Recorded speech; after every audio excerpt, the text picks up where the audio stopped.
நாம் தமிழர் கட்சிக்காரங்க எல்லாருமே ரொம்ப நல்லா பேசுறீங்க, கேட்கறதுக்கு ரொம்ப நல்லா இருக்குது. ஆனா களத்துல ஒண்ணுமே இல்லையாப்பா, செயல்பாட்டுல ஒண்ணுமே இல்லையாப்பா அப்படின்னு என்னமோ நாங்க 70 வருஷமா 50 வருஷமா ஆட்சி அதிகாரத்துல இருந்து இந்த நாட்டை ஆண்ட மாதிரி எங்களை நோக்கி கேள்வி கேட்பாங்க.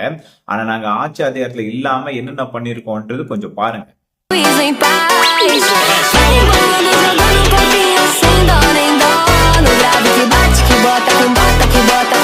Com muita pressão. No batucão ela vem, sua na pele não para, vai. Corpo no grave perde a razão. Que bota com muita pressão. No batucão ela vem, sua na pele não para, vai. Corpo no grave perde a razão. Que bota com muita pressão. Ela chega, domina o baile, é foda demais. Gata braba, safada, bagunça meu juízo em paz. Vai rebolando, jogando o corpinho sem dó nem dó.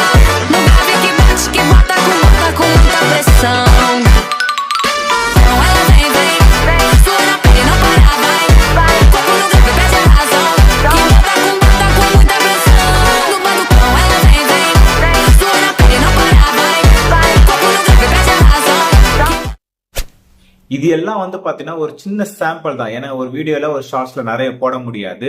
நான் ரொம்ப ரொம்ப கம்மியா தான் காமிச்சிருக்கேன்.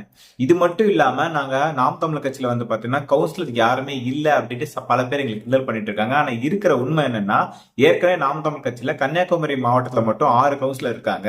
அந்த கவுன்சிலர் பாத்தீங்கன்னா எவ்வளவு விஷயம் பண்ணிருக்காங்க. ஒரு கவுன்சிலர் இவ்வளவு விஷயம் பண்ண முடியுமான்றதுக்கு ஒரு சின்ன சாம்பிள் அடுத்த ஷார்ட்ஸ்ல பாப்பீங்க. நன்றி, வணக்கம்.